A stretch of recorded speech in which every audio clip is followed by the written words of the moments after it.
عدم سلطان بريزيدنت جيزاوي ممحدار تግራይ ሌተናል ጀነራል ታደሰ ንተወሳኺ ሓደ ዓመት ተናዊሑ 22 ወረዳታት ትግራይ በፕሬዝዳንት ጀነራል ታደሰ ወረደ ዝምራሕ ጊዜያዊ መምሕዳር ፈሪሱ በ2012 ዓ.ም ዝተመረጸ ዶክተር ደብረጽዮን ዝመርሖ መንግስቲ ትግራይ ናብ ንቡር ክምለስ ወሲነን እዘን ብነበር ፕሬዝዳንት ጊዜያዊ መምሕዳር ትግራይ አቶ ጌታቸው ረዳ ስርሐን ጠጠው አቢለን ዝነበራ ኣብያተ ምክሪ ትግራይ ናብ ስሩዕ ስርሐን ንምምላስ ብውድብ ሕወሓት ሓድሽ አንፈት ከም ዝተዋሃበ ተገሊጹ ውድብ ሕወሓት ወታደራዊ ምልመላ የካይድ ከም ዘሎ ተገሊጹ ኣብ ወረዳ ዓድዋ ዝርከቡ መንግስቲ ሰራሕተኛታት ኣብ መኸተ ዝሳተፉ ተጋደልቲ ሓበሬቶኦም ናብ ኣሃዱ ንዝለኣኸ ትእዛዝ ተመሓላሊፉሎ ወፃኢ ዓዲ ልቓሕ ኢትዮጵያ 34 ቢልዮን ዶላር ከም ዝበፅሐ ተገሊጹ ተጻወቲ ሃገረ ጋንታ ኩዕሶ እግሪ ኤርትራ ከም ዝጠፍኡ ኣሰልጣንቲ ጋንታ ኣሚኑ ሰላም ጣና የሃበለይ ተኸታተልቲ ትግርኛ ዜና ነዚ ሰዓት ዝሓዝናዮም ዜናታት በቀንድ ነጥብታት ፈሊምናዩ ለና ነሰናይ ምክትታልኩም ብኽብሪ ብምዕዳም ናብ ዝርዝሮም ክነስክረኩም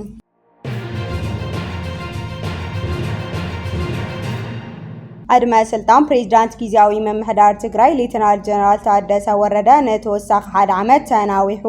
ቤት ጽሕፈት ቀዳማይ ሚኒስትር አብይ አሕመድ ከም ዝገለጹ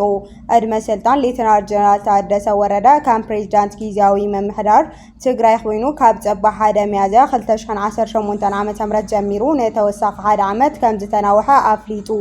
እቲ ቤት ምኽሪ ኣብ ዘውፅኦ መግለጺ እቲ ውሳነ ዝተመሓላለፈ ብመሰረት አንቀጽ 62 تشعت حق منجسي فيدرالي عنكت 14 خلت لأواج قطري 359 10 شعات 95 كمون مسار الدم بقطري 479 خلت شحن 10 سلسلة من مصرات كله حق في جيزاوي ممحدار كلل تግራይ مخانو غليصو እዝናይ ምንዋሕ ስልጣን ውሳነ ዝመጣ ሌተናል ጀነራል ታደሰ ወረደ ዓመታዊ ስራሕ አፈጻጸም ጸብጻብ መሰቀረበ እዩ እዚ ወጋው መግለጽ ዝወጣ ቀዳማይ ሚኒስትር አብይ ትማሊ ሌተናል ጀነራል ታደሰ ወረደ ተራኺቡ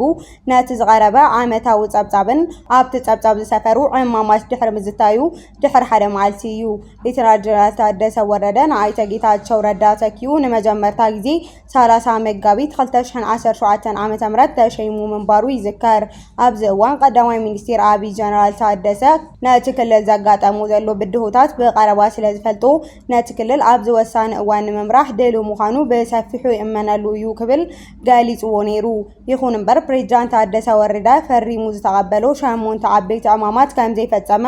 እዩ ዝተውሃቦ ሓደ ዓመት ስልጣን ኣብቂዑ ዘሎ ነዞም መምላስ ተመዛበልቲ ገዛእታዊ ሓድነት ትግራይ ዝኣመሰሉ ዓበይቲ ዋናት ትግራይ ከይተፈጸመውን ንቀጻለ ሓደ ዓመት ንትግራይ ዳግም ንክመርሕ ዕድል ተዋሂብዎ ዘሎ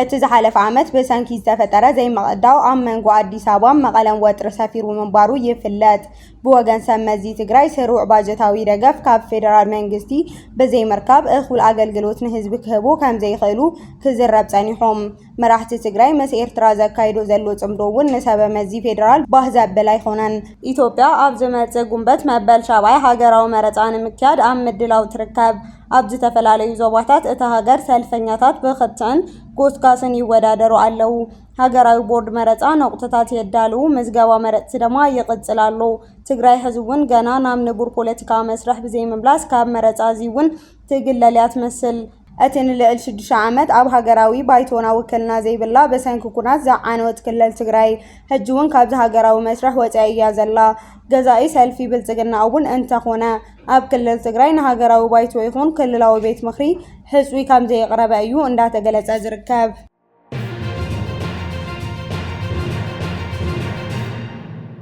ወረዳታት ትግራይ ጊዜያዊ መምሕዳር ትግራይ ንክፈርስ ወሲነን እሽራይ ኸልተ ወረዳታት ትግራይ በፕሬዝዳንት ጀነራል ታደሰ ወረደ ዝምራሕ ጊዜያዊ መምሕዳር ፈሪሱ በ2012 ዓመተ ምህረት ዝተመረጸ ዶክተር ደብረጽዮን ዝመርሖ መንግስቲ ትግራይ ናብ ንቡር ክምለስ ወሲነን እዛን ብነበር ፕሬዝዳንት ጊዜያዊ መምሕዳር ትግራይ አቶ ጌታቸው ረዳ ስርሐን ጠጠው አቢለን ዝነበራ ኣብያተ ምክሪ ትግራይ ናብ ስሩዕ ስርሐን ንምምላስ ወፍሪ ተጀሚሩ ኣብ ዞባ ማእከል ትግራይ ዝርከባ 22 ኣብያተ ምክሪ ናብ ተቀድሞ ትግራይ ዝነበረ ስሩዕ መዋቅር ቤት ምኽሪ ንምምላስ ተማሊ ህጹጽ ዋላ ብምክያድ ወሲነን ኣለዋ ውዕል ፕሪቶሪያ ህዝቢ ትግራይ ከድሕን ተስፋ ዝተነበረሉ ውዕል እኳ እተነበረ ዛጊድ ፍታሕ ከምፅእ ስለዘይከኣለ እቲ ብሽርሒ ምስ ምምስራት ጊዜያዊ ምምሕዳር ዝፈረሰ ኣብያተ ምክሪ ናብ ስርዑ ንምምላስ ዘኽእል ውሳነ ከም ዝረኸብናዮ ሓበሬታ የመላኽት። ነቲ ኣብ ዞባ ማእከላይ ትግራይ ዝተወሰነ ስዒቡ ድማ ጽባሕ ኣብ ከተማ መቐለ ምብራቕ ሰሜን ምዕራብ ትግራይ እውን ተመሳሳሊ ውሳነ ንምትግባር ተተሊሙ ከም ዘሎ ተሓቢሩ።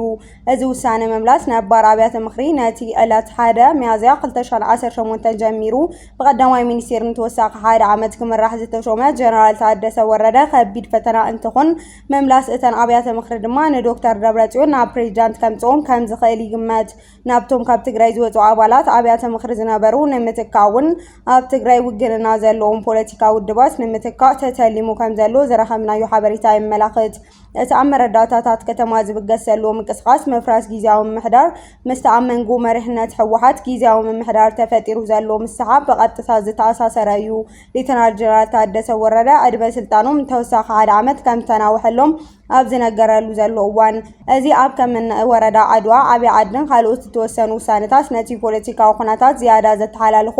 ንመጻኢ ዕድል ውዕል ፕሪቶሪያ ኣብ ሕቶ ዘእቱ እዩ። ኣብያተ ምክሪ ካልኦት ከተማታት ትግራይ እውን ተመሳሳሊ ውሳነታት ከመሓላልፋ ንጽባሕ ቆጽሮ ሒዘን ከም ዘለዋ እዩ እንዳተገለጸ ዝርከብ። እዚ ውሳነ ኣብያተ ምክሪ ወረዳታት በቤት ጽሕፈት ውድብ ህወሓት ተማኺሉ ይካየድ ከም ዘሎ እዩ ሓበሬታታት ዘመላኽቱ።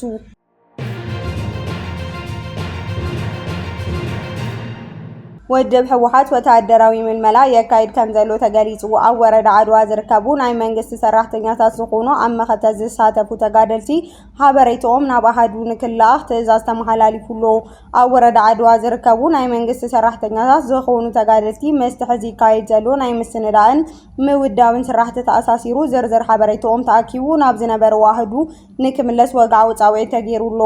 ኣብ ቤት ምክሪ ወረዳ ገጠር ዓድዋ ብዕለት 30 መጋቢት 2018 ዓ.ም ዝወፀ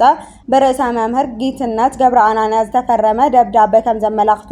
እዚ ናይ ሓበሬታ ምትእኻብ ስርሒት ንኩሉ ኣብ ዝተፈላለዩ ክፍልታት ዝርከቡ ተጋደልቲ ዝምልከት እዩ። ኣብ ዝተፈላለዩ ኣብያተ ጽሕፈት መንግስቲ ካብ ጣብያ ጀሚሩ ክሳብ ወረዳ ዝርከቡ ሰራሕተኛታት መንግስቲ ብክብሪ ዝተመለሱ ይኹን እምበር ብዝተፈላለዩ ምክንያት ካብ ግንባር ተመሊሶም ስርሖም እንዳካየዱ ዝርከቡ ተጋደልቲ ሓበሬቶኦም ንምውዳብ ተባሂሉ ዝተዳለወ እዩ። እቲ ቤት ምክሪ ሕዚ እንዳካየደን ዘሎ ናይ ምድላው ንኩናት ምስንዳእ መስርሕ ነቶም ተጋደልቲ ዝነበሩ ሰራሕተኛታት መንግስቲ እውን ዘጠቃልል ምዃኑ ተሓቢሩሎ። እዚ ድማ እቶም ሰራሕተኛታት ናብቲ ኣሃዶም ወይ ኣመራርሕኦም ተመሊሶም ጸብጻብ ንከቕርቡ ክፋላት ስርሒት ንክኾን ዝዓለመ ምዃኑ ይግለጽ። ሓላፊ ነፍሲ ወከፍ ቤት ጽሕፈት ኣብ ትሕቲኡ ዝርከቡ ተጋደልቲ ዝነበሩ ሰራሕተኛታት ስም ዝርዝር ኣብ ቤት ጽሕፈት ጀሚሩ ክሳብ ጣብያ ዘሎ ኣጠቃሊሉ ክሳብ ዕለት 1 ሚያዝያ 2018 ዓ.ም ናብ ዝተጠቐሰ ቤት ጽሕፈት ንክቐርብ ተኣዚዙሎ። እቲ ምንቅስቓስ እዚ ኣብ ትግራይ ጊዜያዊ ምምሕዳር ውድብ ህወሓት ስልጣን ንምርካብ ንምሕላውን ኣብ ዝገብሮ ዘሎ ሓርፋፍ ፖለቲካዊ ምሰዓብ ዝወፀ ሓድሽ ኩነት ኮይኑሎ። ብፍላይ ኣብያተ ምክሪ ከተማ ዓድዋን ዓብይ ዓድን ጊዜያዊ ምምሕዳር ይፍረስ ኣብ ዝነበረ መንግስቲ ይመለስ ዝብል ውሳነ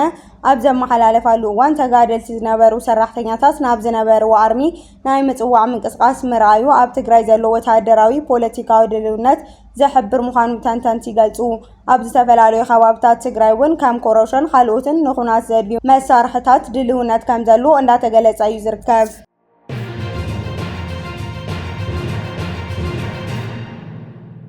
ናይ ወፃኢ ዓዲ ልቓሕ ኢትዮጵያ 34 ቢልዮን ዶላር ከም ዝበጽሐ ተገሊጹ። ሚኒስቴር ፋይናንስ ኢትዮጵያ ዘውጽኦ ናይ መወዳእታ ስታቲካዊ ጸብጻብ ዕዳ ህዝባዊ ዓውዲ ከም ዘመላኽቶ ክሳብ ታሕሳስ 2025 ዘሎ ኣጠቓላሊ ናይ ውሽጢ ዓድን ወፃኢን ዕዳ እታ ሃገር 52.12 ቢልዮን ዶላር በፂሑ ከም ዘሎ ተሓቢሩ። ካብዚ ጠቕላላ ዕዳቲ 17.67 ቢልዮን ዶላር ናይ ውሽጢ ዓዲ ልቓሕ ክኸውን ከሎ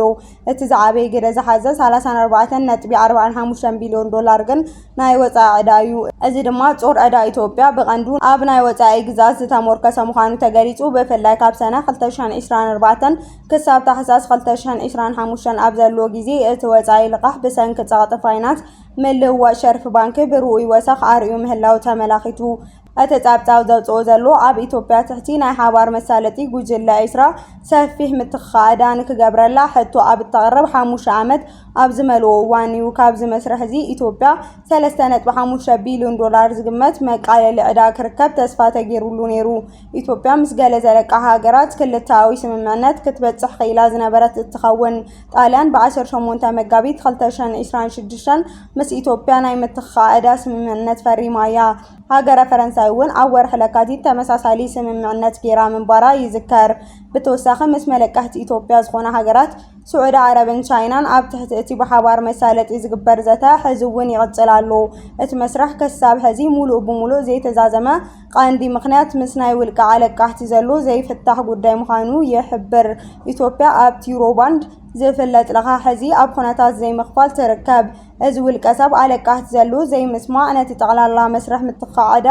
نمززام ناي عدا تطاورنت نمملاس كم عابي انقفات خوينو يقتل كم زلو تنتنت يحبرو تنتنت وسيخوم كم زحبرو اتي بجوجلا حياز تغارتا ناي مستقال ادا مواقر نزتتات زتعقاقون نوسانتات زدونجي مواقراوي تاقامات زلو ومخانو يوزيقلت زلو ازر ما إثيوبيا كاب زنبرا ناي عدا تغطين كتوزت تقبرا زلا تاري زتحلال خاقير ويركب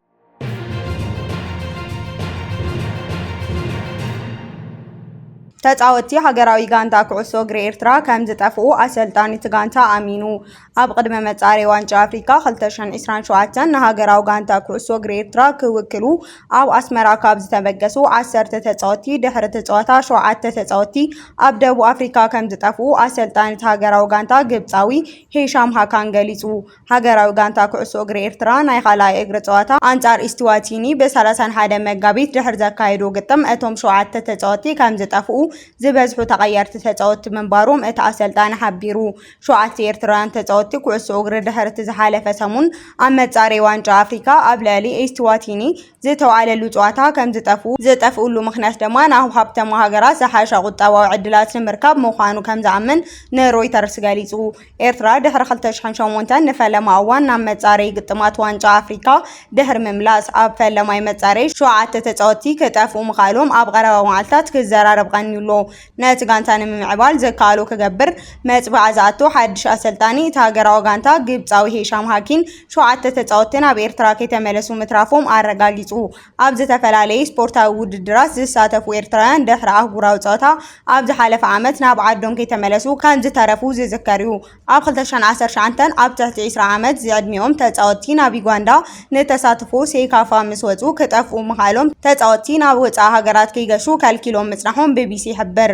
ኤርትራ ኣብ ሞሮኮ ዝተኻየደ ቀዳማይ እግሪ ካልኣይ ተዓዊታ ምኽንያቱ እቲ ሃገር ንሃገራዊ ግጥማት ኮንፌደሬሽን ኩዕሶ እግሪ ኣፍሪካ ዘየድሊ ረቋሒታት ዘማልእ ስታድየም ስለዘይብላ እዩ ኣብ ኣውስትራልያ ጀርመን ኖርዌይ ስዊድን ካልኦት ክለባት ዝጻወቱ ሓያሎ ተጻወቲ ዝሓቆፈ ኤርትራ በ31 መጋቢት ኣብ ሃገራዊ ስታድየም ሶምሆሎሎ ኢስቲዋቲኒ 2-1 ብምዕዋት ብድምር ዓወት 4-1 ናብ ምድብ ድልድል ምሕላፍ ዝዝከር እዩ ሚኒስትር ዜና ኤርትራ ኣቶ የማነ ገብረ መስቀል ብዛዕባ እቶም ጠፍኡ ተጻወቲ ሓበሬታ ንምርካብ ካብ ሮይተርስ ዝቐረቡ ሕቶ ርእይቶ ክህብ ኣይደለይን ኣፈኛ ፌደሬሽን ኩዕሶ እግሪ ኤርትራ ብኢሜል ንዘቕረቡ ሕቶ እውን መልሲ ክህብ ፈቃደኛ ኣይኮነን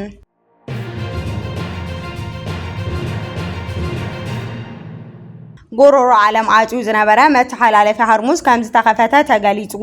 ኣሜሪካን ኢራንን ንኽልተ ሰሙን ተኩሲ ደው ኣቢለን ሃርሙዝ ወሽመጥ ንክኽፈት መራኸቢ ንግዲ ንክሓልፋ ተስማሚዐን ኣለዋ ነተን ሃገራት ዘሸማግሉ ቀዳማይ ሚኒስቴር ፓኪስታን ሼህባዝ ሻሪፍ እቲ ስምምዕነት ምቁጻር ተጻብኦ ሽዑ ተግባራዊ ክኸውን እዩ ኢሎም ፕሬዚዳንት ኣሜሪካ ዶናልድ ትራምፕ እውን ኢራን መስመር ንግዲ ሃርሙዝ እንድሕር ከፊታ ሃገሮም ኣብ ልዕሊ ኢራን ትፍጽሞ መጥቃዕቲ ንክልተ ሰሙን ደው ከም ተብል ኣረጋጊጻ ኢራን ገና በዓል 10 ነጥቢ ዝሓዘ ትልሚ ዓላው ዝገበረት እትትኾን ኣብ ልዕሊ ኢራን ሊባኖስ የመን ኢራቅ ዝፍጸሙ መጥቃዕቲ ደው ክብሉ ኣለዎም ዝብል ነጥብታት ይርከብዎ ኣብ ልዕሊ ኢራን ዝነበሩ ማዕቀባት ንክልዓሉ ሙሉ ብሙሉ ቁርጸኝነት ክህሉ ምግባር ብኣሜሪካ ዝተወረሱ ሃብትታት ክምለሱ ኣብ ልዕሊያን ዝበጽሑ ዕንወት ንክትከሓስ ዝብሉን ካልኦትን እውን ይርከብዎ ነቲ ስምምዕነት ሲዒቡ ኢራናውያን ናብ ጎዳናት እቲ ሃገር ብምውጻእ ሓገሶም እንዳገለጹ ምዃኖም ተሓቢሩ ቀዳማይ ሚኒስቴር ፓኪስታን ሼህባዝ ሻሪፍ እቲ ስምምዕነት ምቁራጽ ቶክሲ እስራኤል ኣብ ሊባኖስ ንኣብ ልዕሊ ሂዝቦላን ዝተኸፈተ መጥቃዕቲ ደው ንክብል ዘኽእሎ ምዃኑ ሓቢሮም። ቀዳማይ ሚኒስትር እስራኤል ቤንጃሚን ኔታንያሁ ድማ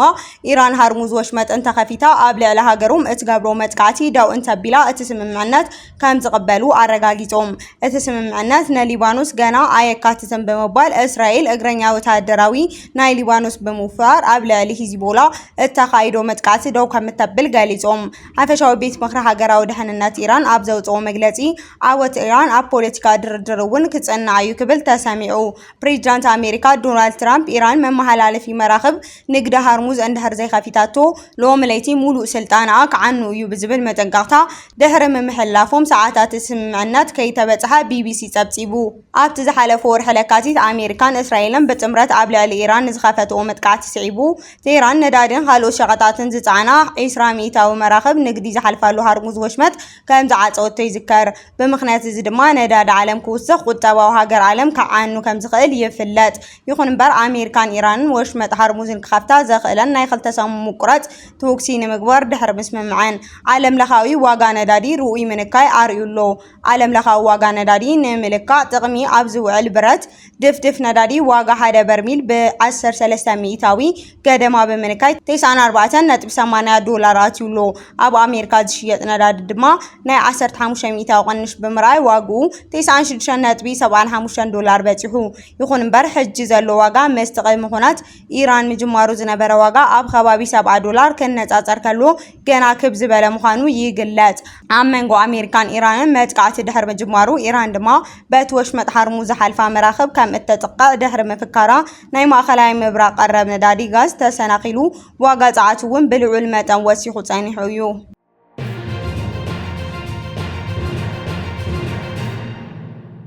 ክቡራትን ፈተዋትን ተኸታተልቲ ዜናታትና ነዚ ሰዓት ዘዳለናዮም ሓደሽ ምዕባለታትን እዋናዊ ሓበሬታታትን ኣብዚ ዛዚምና ኣለና። ንምክትታልኩም ነመስግን።